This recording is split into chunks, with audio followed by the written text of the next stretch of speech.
So moving further, we have something really good for you, and they are also waiting that they should deliver uh, their thoughts to you. So we have a book reading and a launch by Saachi Dhillon in conversation with Nashra. Gentlemen, Moroccan scholar and explorer Ibn Battuta once said, traveling leaves you speechless and turns you into a storyteller. Today, we have Saachi Dhillon with us. She has a passion for traveling and travels across the globe, various oceans, plains, forests, and mountains. Visited 23 countries at a very young age when most of the youngsters thought of traveling to hill stations like Mussoorie and Manali. She trekked to the base of the highest mountain of the world, the spectacularly beautiful Mount Everest. An exception in herself, an inspiration for every solo travel. Please welcome her on the stage. Can we have the claps, please? Thank you. Please have a seat. So, Sachi, please introduce yourself. How are you? I'm doing well. So, hi, I'm Saachi Dhillon. I'm an author and an adventurer. Writing is something that comes naturally to me, and here we are, all of us writers together. Sachi, being a youngster, how did you manage to pursue your parents to travel? I was actually studying in the UK, so I had gone to do my master's, and post university, of course, I wanted to go and explore the region. So that's how I ended up going on a backpacking trip, which was way before Google Maps was anywhere in existence. So I had like a physical map, and I was trying to figure out where to go. I did get lost a few times, but then I started to enjoy the process of exploring and sort of finding myself. So I think that's how travel has stuck to me, especially as a solo traveler. Amazing. So, from where you found the strength, motivation, or inspiration for choosing the field? Again, I think it happened by coincidence that I got to travel to New Zealand actually. At the age of 17, I was going to visit my aunt there, and I was going alone. So that's when I went, and I was scared, but then I really enjoyed it as well. So I think it's one of those things that's just, that comes naturally to me. I enjoy it, and it's played a big part in who I am as a person today. Okay.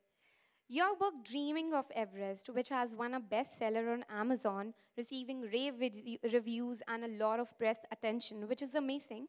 So, please share some incredible moments while deciding and writing about your experiences in that book. So Everest Base Camp was a big goal I'd set up for myself. It's a high altitude trek, not really recommended for first timers, but I wanted to challenge myself. So that's how I signed up. I did train very hard for it for about 6 months, but I was very nervous. I would, dream of seeing Everest, hence the title of the book. Eventually, I did see Everest, which was amazing. It's one of those experiences that really moved me. And I think that's when I started taking notes along the way. Eventually, um, there were many things that happened on that trek. It's not only a physical journey, but also an inward journey where I got to know myself better as a person. And I think it just gave me a lot of confidence about what next, or what all I can achieve by really pushing the boundaries. Hence, I decided to write about it. Of course, a creative writing course did push me in this direction. I had written it as a project at that time, and my professors really liked it. So I thought, let's write a book. Okay. So, in your book, the foreword has been written by renowned mountaineer Peter Hillary, son of Sir Edmund Hillary. Please share about your uncanny meeting with him. So I met Peter here in Delhi, actually. He was visiting on the birth anniversary, the 100th birth anniversary of his father, Sir Edmund Hillary. And we just got talking. We exchanged a lot of mountain stories about seeing new places and hiking, and he gave me some good tips. And when I was writing my book, I thought he would be the perfect person. And he was kind enough, a real gem of a person actually, to give me the forward for the book. So I'm very grateful to him. Okay. So while traveling to 23 countries, you experience different cultures, ethnicities, and cuisines. So which country is next in your travel diary? I haven't been to the Americas as yet, so I want to go to South America and Peru, I think, because I want to probably go on the Inca Trail and see what all there is to see and experience about the ancient tradition and cultures over there. Okay. So we would love to hear your most favorite lines from the book. Please give us the honor. Sure.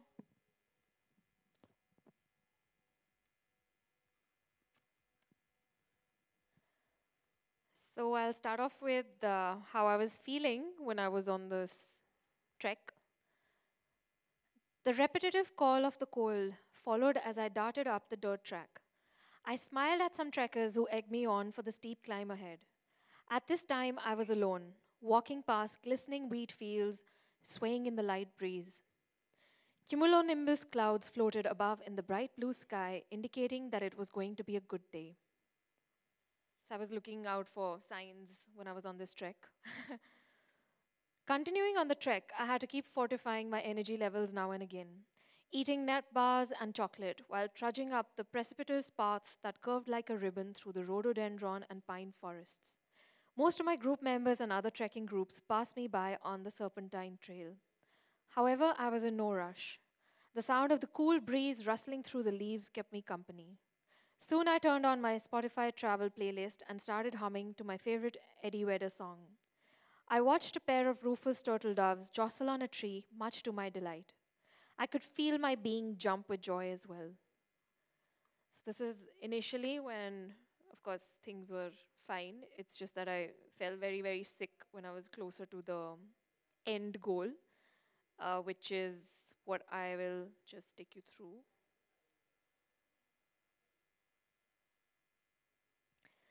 I walked as fast as my legs could carry me, only to realize that it was more of a struggle than I had expected.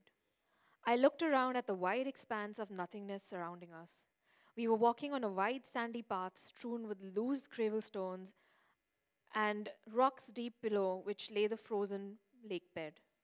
Besides fatigue, my constant coughing was weighing me down. No medication seemed to be working in the current environment and situation. I took deep, heavy breaths to ease my discomfort, but to no avail. While my mind was made up about the goal at hand, my body was not cooperating. Time for the final push. You are almost there. Don't give up now. Not now, I told myself. Every step forward seemed to take immense effort. My energy levels had been fairly high throughout the training and the trek up until today. Now, as I neared the end goal, I felt numb. And lastly, when I actually made it to base camp.